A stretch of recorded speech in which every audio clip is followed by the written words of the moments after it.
Residents of St. Mary's will see a fire levy up for election during the May primary election. According to St. Mary's volunteer fire chief Mark Hadley, this levy is a continuation of a levy that has been in place since the 1940s. Chief Hadley says that residents will not see an increase in taxes if the levy is passed. Chief Hadley shared what the funds generated from the fire levy help the fire department with. The overall goal of the levy is to provide fire protection for the city of St. Mary's and the surrounding area.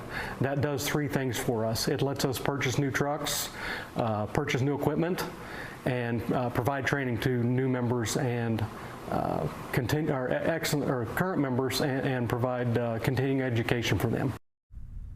The continuation levy will go into effect July 1st, 2028 if passed. If the levy does not pass this election, the city has the option to put it on the ballot again for the November election or the May 2028 election.